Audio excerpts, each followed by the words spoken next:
지난주 말씀 은혜 받은 자답게 삽시다. 계속해서 노아의 이야기를 살펴보면서 말씀을 적용했습니다. 하나님은 노아의 축복과 저주를 그대로 이루셨습니다. 그것은 노아가 하나님께 잘해서가 아니라고 했습니다. 그럼에도 불구하고 우리에게 주실 메시지가 분명하다는 것입니다. 그것은 오직 하나님의 은혜로 구원받은 자라면, 예수님의 생명 주심을 믿음으로 취한 자라면 반드시 세속적인 문화를 정리하고 오직 하나님의 은혜 안에서만 살아가야 한다는 것이었습니다. 또 하나, 늘 깨어있으라는 것, 단 한순간도 죄에 걸려 넘어지지 않도록 성령 하나님의 도우심을 구하며 은혜 안에 머물러야 한다는 것이었습니다. 지난 한 주 하나님의 은혜를 소멸시키지 않고 오히려 더 극대화시키며 사셨는지요. 우리 고린도전서 10장 12절 말씀 함께 암송하시겠습니다. 살아계신 하나님의 말씀, 그런즉 넘어질까? 고린도전서 10장 12절 말씀. 아멘. 이제 창세기 10장은 노아의 아들 셈과 함과 야벳의 족보로 시작됩니다. 홍수 이후 세대의 족보입니다. 2절부터 5절까지는 야벳의 족보이고요. 6절부터 20절까지는 함의 족보, 그리고 그 다음 21절부터 31절까지는 셈의 족보입니다. 창세기 10장 32절은 이들은 그 백성들의 족보에 따르면 노아 자손의 족속들이요 홍수 이후에 이들에게서 그 땅이 백성들이 나뉘었더라 라고 기록되어 있습니다. 따라서 창세기 10장은 모든 나라, 모든 족속, 모든 땅이 하나님에 의해 조성되었음을 알리고 있습니다.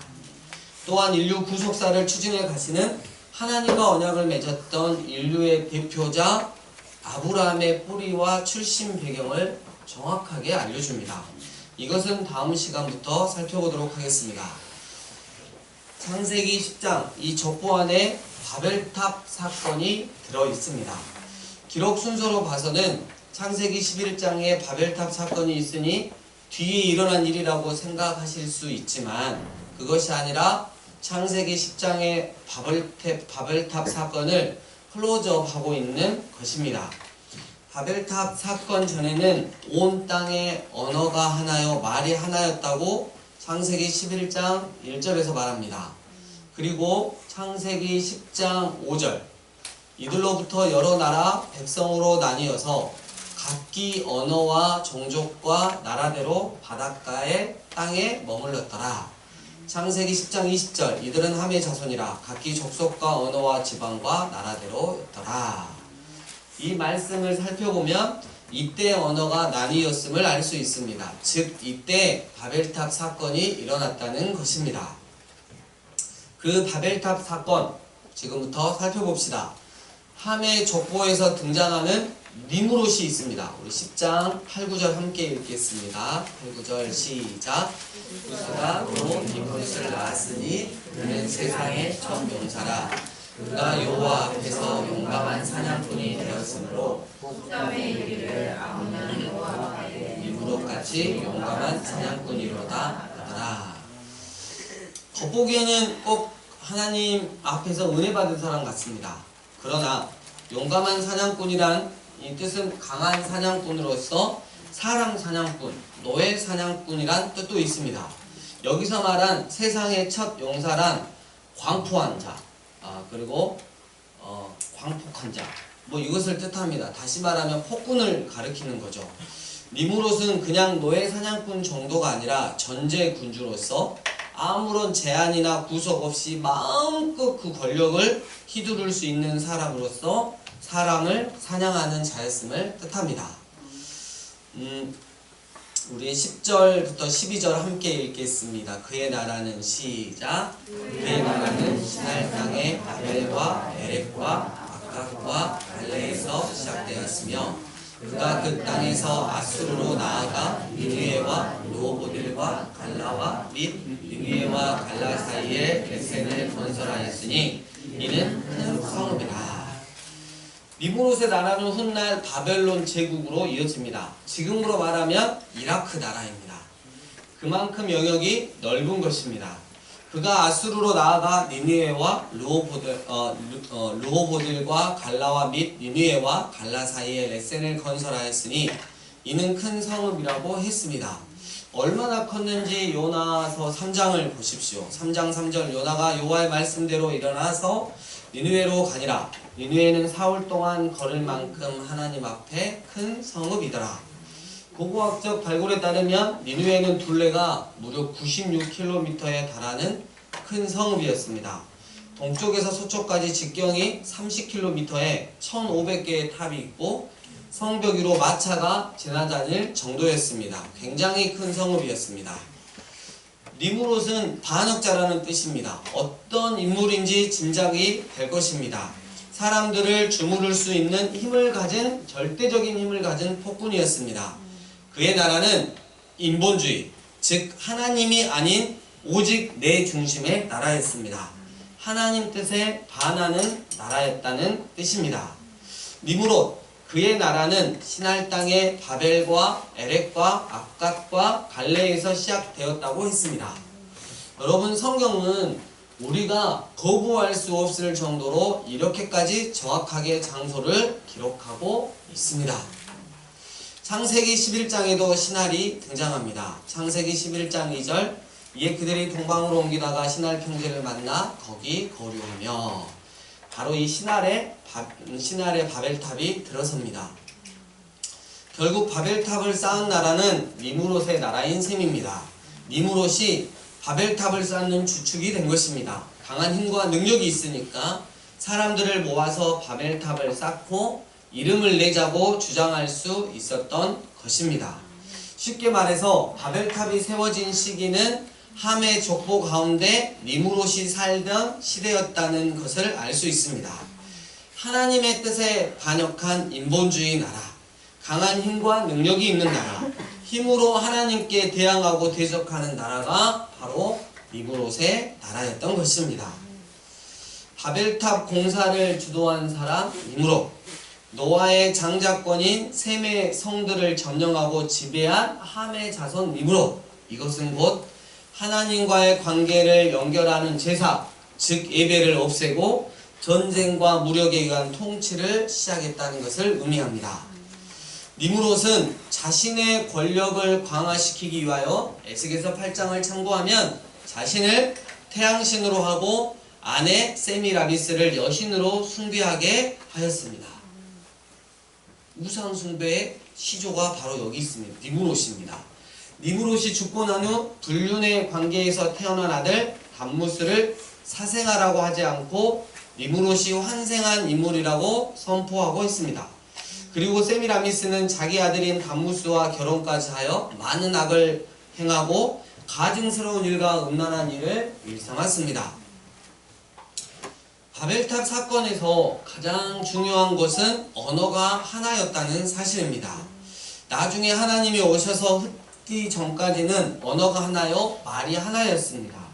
언어는 단순히 말만을 가리키지 않습니다. 언어에는 정신이 담겨 있습니다. 그러니까 제가 드리고 싶은 것은 바벨탑 사건이 있기 전까지는 언어가 하나이니 정신, 즉 마인드도 하나였다는 것입니다.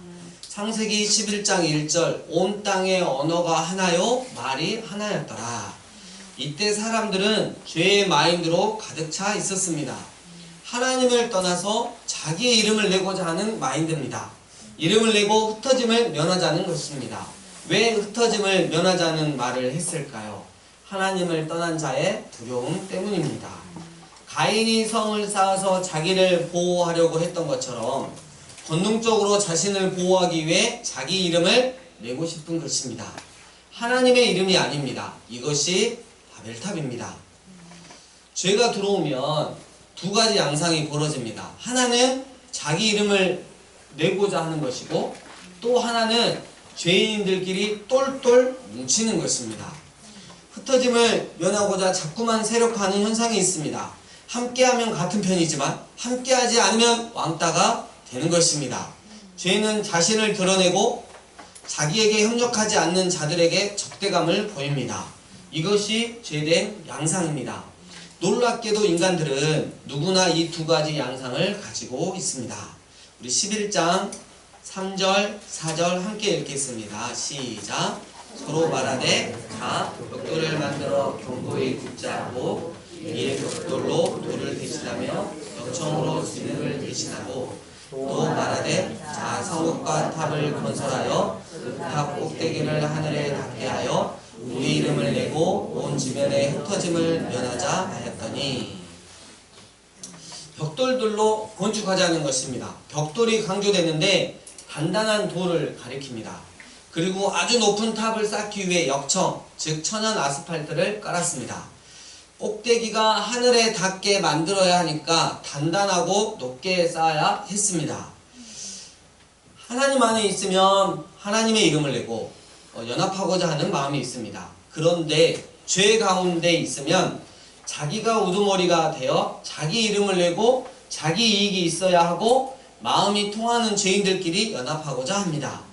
죄의 동질감을 느낌으로써 만족함을 얻는 것입니다. 로마서 1장 32절 그들이 이 같은 일을 행하는 자는 사형에 해당한다고 하나님께서 정하심을 알고도 자기들만 행할 뿐만 아니라 또한 그런 일을 행하는 자들을 옳다 하느니라. 이것이 바벨탑을 쌓는 문화의 특징입니다. 두려운 것입니다. 그렇게 세력화해야 안정감을 느낄 수 있습니다. 왜냐하면 하나님을 의지하지 않고 힘의 논리로 살아야 하기 때문입니다. 쉽게 말해서 세상적인 능력이나 권력이나 우리 통장에 돈이 엄청 있어야만 안심이 되고 불안하지 않는 것입니다. 하나님이 바벨탑을 살피기 위해 내려오셨습니다. 성경에서 하나님이 내려오시다 라는 것은 그냥 살피기 위함이 아닙니다. 일단 내려온다는 것은 심판을 전제로 한 것입니다. 죄악이 가득한 것을 이미 알고 움직이셨다는 뜻입니다. 소돔과 고모라를 멸하러 가실 때도 마찬가지였습니다. 둘러보고 살피려는 것이 아니라 곧 가서 심판을 행동으로 옮기시겠다는 뜻입니다. 하나님이 단번에 알아보시고 말씀하셨습니다. 백성도 하나요? 언어도 하나이니 이것은 시작에 불과하구나. 저들이 다음에 무슨 일을 할지 안 봐도 눈에 선하다. 저들은 무슨 일이든 거침없이 할 것이다. 자, 우리가 내려가서 저들의 말을 어지럽혀 저들이 서로 알아듣지 못하게 하자. 바벨의 뜻이 혼잡입니다. 그래서 이 혼잡이라는 단어가 재미있습니다. 서로 알아듣지 못하게 여호와 하나님께서 그들을 거기서 온 지면에 흩으셨으므로 부수다, 산산이 깨트리다, 강제로 땅에 흩어버리다 라는 뜻입니다. 확 던져서 깨트리는 것입니다. 그렇게 그들을 강제로 흩어버리심으로 그들이 서로 알아듣지 못하고 흩어져 도시의 건설이 중단되었습니다. 여러분, 창세기 1장부터 11장은 온 인류의 역사에 서론이 기록되어 있습니다. 그 어떤 종교도 이런 부분은 말하지 않습니다. 오직 살아계신 하나님의 말씀만 정확하게 기록되어 있습니다. 창세기 1장부터 11장까지 온 인류의 역사의 서론이 기록된 이유가 뭐냐면 창조와 죄의 기원과 인간의 죄 모습을 담고 있기 때문입니다. 첫 번째 바벨탑은 언어가 하나였기 때문에 흩음으로써 그들이 하나님을 대적하며 악으로 똘똘 뭉쳐 하나가 되게 하는 것을 막으셨습니다.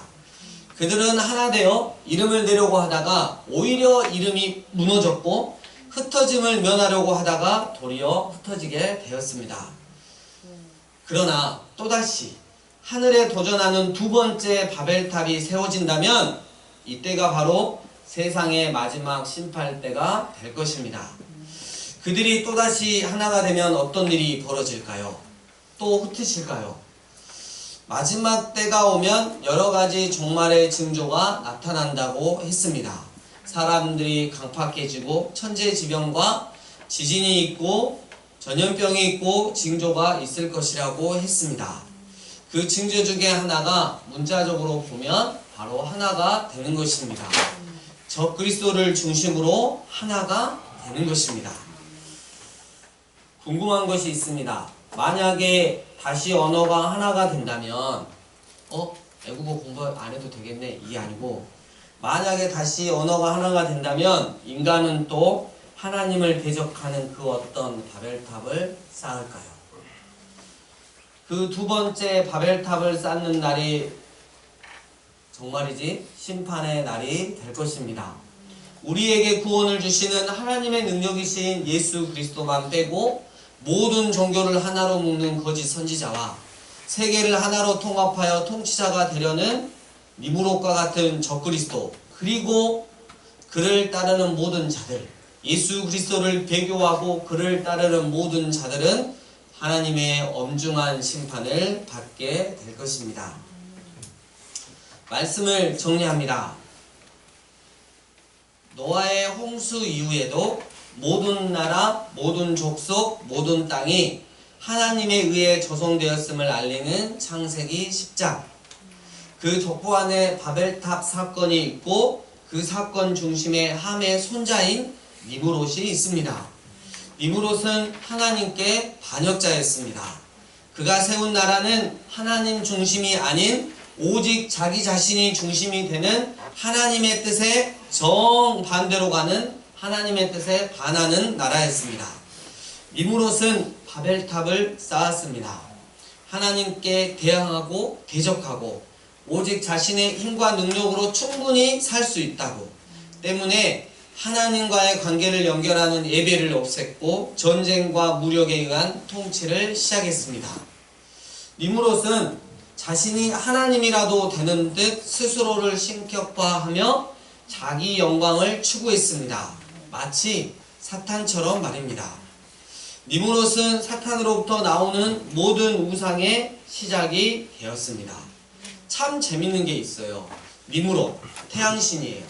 그의 아내 세미라미스, 그리고 그의 아들 담무스가 있어요. 근데 이게 이집트로 가면 태양신인 라가 있고 그의 아내 이시스가 있고 그리고 그의 아들인 호루스가 있어요. 지금도 저는 이상하게 생각하는 게 왜 미국 화폐 지폐 1달러 뒷면에 피라미드가 있고 그 위에 호루스 눈이 있는지 정말 궁금해요. 무슨 이유 때문에 1달러에 거기가 들어가 있는지 궁금합니다. 또 그리스로 가면 태양신인 제우스가 있고 그의 아내인 헤라가 있고 아들인 헤라클레스가 있다는 거예요. 모든 것들이 니무롯으로부터 파생된 모든 것들이 사단의 주저면밀한 계획하에 우상들로 계속 번지고 있다는 생각을 해보았습니다. 사람들은 죄의 마인드로 가득 찼습니다. 하나님을 떠나서 자신들의 이름을 내고자 했습니다. 이것이 바벨탑입니다. 죄인들끼리 뭉쳐서 하나님을 대적했습니다.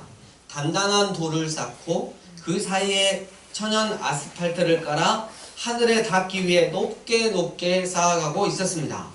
이 같은 일을 행하는 자는 사형에 해당한다고 하나님께서 정하심을 알고도 악의 세력을 이루어 조직적으로 하나님을 대적했습니다. 이에 하나님 바벨탑을 심판하시기 위해 내려오셨습니다.